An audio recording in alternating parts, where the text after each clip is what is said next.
অনেক রকম প্র্যাকটিস আছে। What's common to all of them? Difference তো অনেক আছে। বুদ্ধিস্ট মেডিটেশন করছেন, বৌদ্ধরা ভগবানে বিশ্বাস করে না। আর আপনারা দ্বৈতবাদী হিন্দু ঈশ্বরের ধ্যান করছেন, সেখানে ঈশ্বরের ধ্যান, ভগবানের ধ্যান হচ্ছে। তো there is a very great difference. কিন্তু what is common to all meditation techniques, এটা ভাববেন একটু। It's a very good advice. সব কিছু পড়ার পরে, সব কিছু প্র্যাকটিস করার পরে আমরা ভেবে দেখলাম one thing is common to all of this techniques. একটা জিনিস, সব মেডিটেশন টেকনিকের মধ্যে একটা কমন ফিচার আছে। What is that common feature? Training of attention. All the meditation technique, আপনি শ্বাস প্রশ্বাসের, মাইন্ডফুলনেস মেডিটেশনে শ্বাস প্রশ্বাসের গতির ওপরে অ্যাটেনশন দিচ্ছেন, নজর দিচ্ছেন, কিংবা ঈশ্বরের, হ্যাঁ, ভগবানের রূপ, শিব কি নারায়ণের কি দুর্গার রূপ ধ্যান করছেন হৃদয় কমলে, কিংবা আমি চৈতন্য, ওই এই ভাবটা বিকাশ করছেন। In every case one thing is common, you're training attention, how to focus. এইটাই করা হচ্ছে সব জায়গায়। মহাভারতের একটি কথা আছে যে তপস্যা মানে কি, ইন আওয়ার ট্রেডিশনস, খুব দামি কথা। কথাটা এই, মনসশ্চ ইন্দ্রিয়াণাম ঐকাগ্র্যম তপঃ উচ্যতে। Focus of mind and senses is called তপস্যা। তপস্যা মানে একাগ্রতা, এক কথায়। আরও আমার ঠিক মনে পড়ছে না কোথায়, উপদেশ ও সহস্রীতে আদি শঙ্করাচার্য আরও পরিষ্কার বলছেন এই যে সাধকরা সব রকম সাধনা করেন, যত রকম সাধনা করেন, the purpose is only one, and that is concentration, focus. Swami Vivekananda বলছেন দ্য কি to all knowledge lies in concentration. এই কথাটা আমি যত দেখছি তত এটা সত্য বলে মনে করছি। I am meeting various kinds of people in different parts of the world, and I C the difference between success and failure lies in the degree of concentration. The difference between a fulfilled life and a dissolute, frustrated life, one key element is concentration. আমি বলছি concentration সব নয়, but it's a key element. এই আমার অভিজ্ঞতা হলো, আমি যেখানে থাকি সেখান থেকে একটু দূরে institute of advanced studies, Princeton, যারা জানেন, it's one of the leading institutes of science and mathematics in the whole world. আইনস্টাইনের বাড়ি ওইখানে। আমরা যখন কেউ আসে তখন দেখাতে নিয়ে যায়, বেশ মজার। সেখানে গেলে দেখবেন ছোট্ট বাড়ি, সেখানে আইনস্টাইন তার শেষ জীবন কাটিয়েছেন। Last many years he was teaching in Princeton, doing, teaching ঠিক নয়, রিসার্চ করছিলেন। গোডেল, দ্য গ্রেটেস্ট ম্যাথমেটিশিয়ান তখনকার দিনে পৃথিবীতে, তিনি ওখানে আছেন। যার কথা আমি বলছি, ভন নয়ম্যান, নাম শুনেছ? John von Neumann, he was one of the leading physicist of the world at that time. তার একটা কথা, তার একটু বায়োগ্রাফিক্যাল একটু পড়ছিলাম আমি, তার একটা কথায় তিনি একজন ওর বিষয়ে বলছেন, he was convinced, he was one of the most brilliant scientist ever to live. বিশেষ করে তখনকার সময় তো আইনস্টাইন আরও ফেমাস ছিলেন, but Neumann's achievements are no less. উনি বলছেন, একজন ওনার বিষয় বলছেন যে ওনার দৃঢ় ধারণা that he could solve any problem by sheer focus of mind, by sheer concentration of mind. Owner confidence ছিল, যে কোনো ফিজিক্সের প্রবলেম, ম্যাথমেটিক্স প্রবলেম আমাকে দাও, আমি ওটাকে খুব ভালো করে যদি বসে ভাবি, I can solve it, I can crack that problem. আমার মনে হলো স্বামীজি কিন্তু একই কথা বলেছেন years and years ago, that the difference, that concentration is the key to all knowledge, a focus. আমি 3 রকম অদ্ভুত জায়গায় থেকেছি গত কয়েক বছরের মধ্যে।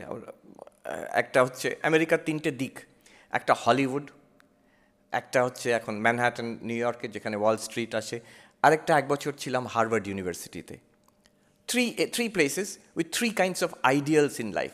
এক জায়গায় হলিউডে হচ্ছে glamour, film industry, to be successful there you have to be in the film industry or know somebody in the film industry, Hollywood. আরেক জায়গা হচ্ছে এই ওয়াল স্ট্রিট, ম্যানহাটন, সেখানে সাকসেসফুল মানে পয়সা, হু ইজ রিচ, কে বিলিয়নিয়ার, সেই successful. Fame is not so important, but money is important. আরেক জায়গা হচ্ছে হার্ভার্ড, সেখানে ফেম কি মানি অত ইম্পর্টেন্ট নয়, বাট লার্নিং ইজ ইম্পর্টেন্ট।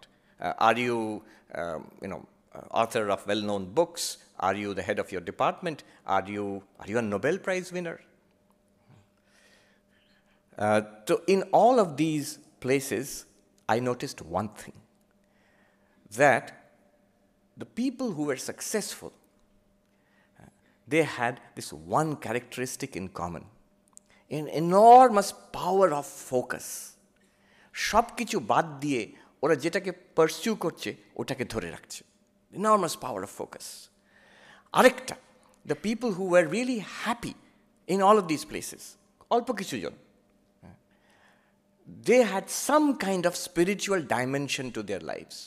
কেউ হয়তো মেডিটেশন করে, কেউ হয়তো সার্ভিস অ্যাক্টিভিটিসে আছে, কেউ কোনো ডিভোশনাল প্র্যাকটিস করে, কেউ ফিলসফিক্যাল, একটা কিছু আধ্যাত্মিক দিক তাদের জীবনে আছে। Otherwise neither the glamour of Hollywood nor the money of Manhattan and Wall Street nor a Nobel Prize winning life at Harvard University, কোনোটাতে সুখ নেই, শান্তি নেই। I noticed this. কেউ যদি বলে আচ্ছা ওই সব জায়গায়, এত উন্নত জায়গা, এত সমৃদ্ধ জায়গায় কেউই সুখী নয়, নো, সুখী আছে, শান্তি পেয়েছে কিছু মানুষ আছে, অল্প কিছু। তাদের কিন্তু ওই এক কোথাও না কোথাও অধ্যাত্ম জীবনকে ধরেছে। বেদান্ত নাই হোক, বুদ্ধিস্ট হোক, খ্রিস্টান হোক, এথিস্ট হোক, কিন্তু একটা কাইন্ড অফ ইনার স্পিরিচুয়ালিটি আছে তার। এটা একদম যেন ঠাকুরের কথা যে এক আর শূন্য, তুমি যতগুলো শূন্য জোগাড় করবে একসঙ্গে, total is still zero. But if you have one, তারপরে তুমি যত শূন্য বসাবে তার ভ্যালিউ বাড়তে থাকবে। আর যদি কোনো শূন্য নাও বসাও, if you still have that one, you have got something, একটা কিছু জীবনে আছে, a source of solace, of happiness, of peace. This I have noticed in all these institutions, educational institution. আমার খুব প্রিয় এইরকম কলেজ, ইউনিভার্সিটি। আমি যখন আমেরিকাতে বিভিন্ন জায়গায় বক্তৃতায় ডাকে, ওরা জিজ্ঞেস করে মহারাজ কী দেখতে চান, and I say that is there a good university nearby, is there a good library nearby, আমাকে ওখানে নিয়ে যাও। So I visited many places across the United States, শুধু ইউনাইটেড স্টেটস কেন, ইংল্যান্ডে, কেমব্রিজে গেছি, অক্সফোর্ডে, অন্য অন্য জায়গায় আমি ঘুরে দেখেছি। And one thing I notice, how people work, and this is a common factor I have seen in all the elite institutes across the world. এখানে আমি আইআইটি কানপুরে যখন বক্তৃতা দিতে যেতাম, আমি লাইব্রেরিতে গিয়ে বসে থাকতাম, নিজে পড়তাম আর দেখতাম ছাত্ররা কীভাবে পড়ছে। And everywhere I noticed the same thing. IIT Kanpur বলো, সেখানে আমি হার্ভার্ডেও লাইব্রেরিতে গিয়ে বসতাম, নিজে পড়তাম, অন্যদের দেখতাম কীভাবে পড়ছে। And one thing I noticed, students, research scholars, professors, Nobel Prize winners, one common quality they had everywhere, an enormous power of focus. যখন একটা জিনিস তারা ধরেছে, they forget the entire world, not just for a few minutes or few hours, for days, months, even years. একটা বুক টক Harvard university, আমার এখনও মনে আছে, স্টাইন হার্ট না কি ভদ্রলোকের নাম করা ফিজিসিস্ট, বইয়ের নামটা মনে আছে, the second kind of impossible. He was talking about discovering a particular kind of crystal. তো তিনি যখন বক্তৃতা হয়ে গেল, তাকে আমি জিজ্ঞেস করলাম, what is the common thing? You have worked with Nobel Prize winners, you are working with brilliant research students. What's the one common thing that you notice in their work ethic? তখন উনি বললেন, এই যে দেখুন আপনাকে বললাম এতক্ষণ আমি যে বক্তৃতা বললাম, did you notice that আমি 30 বছর of my life, 30 years of my life, I've dedicated to the pursuit of this একটা ক্রিস্টাল, টাইপের ক্রিস্টাল যেটা সবাই বলেছিল ইম্পসিবল। তাই জন্য বইটার নাম second kind of impossible. 30 years I pursued that. সবাই বলছে এটা ফালতু কোয়েস্ট একটা। অ্যান্ড দেন হি শোড, আমার এখনও মনে আছে, ওই অডিটোরিয়ামের দেয়াল দিকে দেখাচ্ছেন, উনি বলছেন, if I can get an answer to my question, I'm ready to break through the walls of this auditorium if I can get an answer to my question. আমার এইরকম determination. And then he said, অন্যদেরও যারা এইসব ফিল্ডে কাজ করে সবাই, they have that capacity. My point is, we all have that capacity. We all have that capacity. We don't use it. আমেরিকার খুব নাম করা ধনাঢ্য ব্যক্তি ওয়ারেন বাফেট, নাম করা ইনভেস্টার, কেউ সবাই জিজ্ঞেস করে যদি এক মুহূর্তে যদি কেউ বিলিয়নিয়ার হয়ে যায়, কেউ কি বলে অস্কার উইনিং অ্যাক্টর হয়ে গেল, কি নোবেল প্রাইজ উইনার হয়ে গেল, সবাই হোয়াট ইজ ইয়োর সিক্রেট জিজ্ঞেস করতে আরম্ভ করবে। তাকে কেউ জিজ্ঞেস করেছে what's the secret of your success, উনি বলছেন এক জায়গায়, আমি বলতে পারি what's the secret of my success. শুধু তাই নয়, সেটা সবাই, আমি যেটা করি আমি বলবো, আর সবাই তোমরা করতে পারবে সেটাও আমি জানি, কিন্তু তোমরা করবে না, আই নো দ্যাট। তো কী সিক্রেট? তিনি বলছেন প্রত্যেক দিন আমি 500 পাতা পড়ি, 500 pages I read, প্রত্যেক দিন, mostly related to his business. And he says, that is the secret of my success. সারা জীবন আমি ওটা করে এসেছি.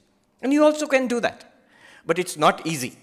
আমার নিজের মনে আছে, আমি এই 2 বছর আগে when I was part of this graduate course, হার্ভার্ডে ভর্তি হয়েছি, তখন আমি ভালো এই বয়সে আবার পড়বো। খুব নাম করা, তোমরা হয়তো চেনো কি চেনো না জানি না, one of the leading intellectuals of the world, Professor Gayatri Chakraborty Spivak. She is now 80 this year. Many people would not associate her with religion. You know, it's a very interesting character. তাকে আমি বলেছিলাম, তিনি আমাকে বললেন 80 years তার বয়স, আমি বললাম এই বয়সে আবার কলেজে ভর্তি হব, আবার মনে হচ্ছে হার্ভার্ড যাই।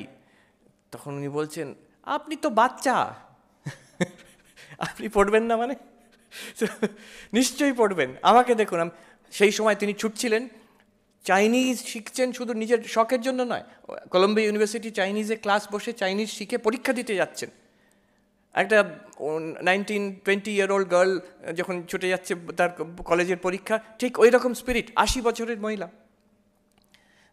তো বলছেন দেখুন আমাকে, আমি এই বয়সে শিখছি, আর রীতিমতো আমি সবাইকার সঙ্গে বসে, ছাত্রদের সঙ্গে, ওদের সঙ্গে বসে পরীক্ষা দেবো, আপনি নিশ্চয়ই যাবেন। আমি পরবর্তীকালে হার্ভার্ডে জিজ্ঞেস করেছিলাম যে আমাকে সিলেক্ট করলেন কিভাবে? তখন তারা প্রফেসর বললেন, আপনার যা রেকমেন্ডেশন আছে তা আপনাকে না সিলেক্ট করে উপায় নেই। বললেন কী রেকমেন্ডেশন? গায়ত্রী স্পিভাক নিজে আপনার নামে একটা লম্বা চিঠি আমাকে দিয়েছেন। কী লিখেছেন আমি আজ অবধি জানি না, কনফিডেন্সিয়াল। তিনি লিখেছেন একটা চিঠি, আর সেই চিঠি আমাদের হার্ভার্ডের আর্কাইভসে রেখে দিয়েছি। আমার তার ওই বক্তব্য আমি এখনও মনে আছে। সেই প্রফেসর আমাকে বললেন, it's not every day that one gets a letter from Gayatri Spivak. ওই যে passion, the ability to hold on to one thing and pursue it continuously. আচ্ছা, কেউ বলবে ঘন্টার পর ঘন্টা পড়ে যাচ্ছে, এটা তো বোরিং, ভীষণ boring. Not at all. You know what is boring? যদি if you pursue one thing continuously for several hours in a day, you will not be bored. But you get bored when একটা জিনিস করছি, তারপরে একটু মেসেজটা এলো, দেখে নি তো কী এলো, তারপরে আবার গিয়ে পড়বো। তখন পড়াটা বোরিং হয়ে যাবে in comparison to my smartphone. The more you get distracted, the more your essential task will suffer. There is একটা সাইকোলজি সার্ভে হয়েছে, মারাত্মক কথা। সেখানে বলছে কোনো একটা কনসেন্ট্রেটেড কাজ, কেউ বই পড়ছে, কোনো একটা অ্যাসাইনমেন্ট করছে, রিসার্চের কাজ করছে, ইফ ইউ গেট ডিস্ট্র্যাক্টেড, যেমন ফোন এলো, ফোন একটু দেখলাম, কি টেক্সট এলো, কিছু ফেসবুকে একটা কিছু এলো, যদি ডিস্ট্র্যাক্টেড আমি একটু দেখে নিই, কয়েক সেকেন্ডে আবার করব, ওই যে ডিস্ট্র্যাকশন, ওটা নাকি কত 12 মিনিট লাগে to recover your original concentration. একটা figure, I don't know it's 12 minute, but still it's impressive figure. এতটা সময় লাগবে ওইটুকু, what is the price to pay for that little distraction?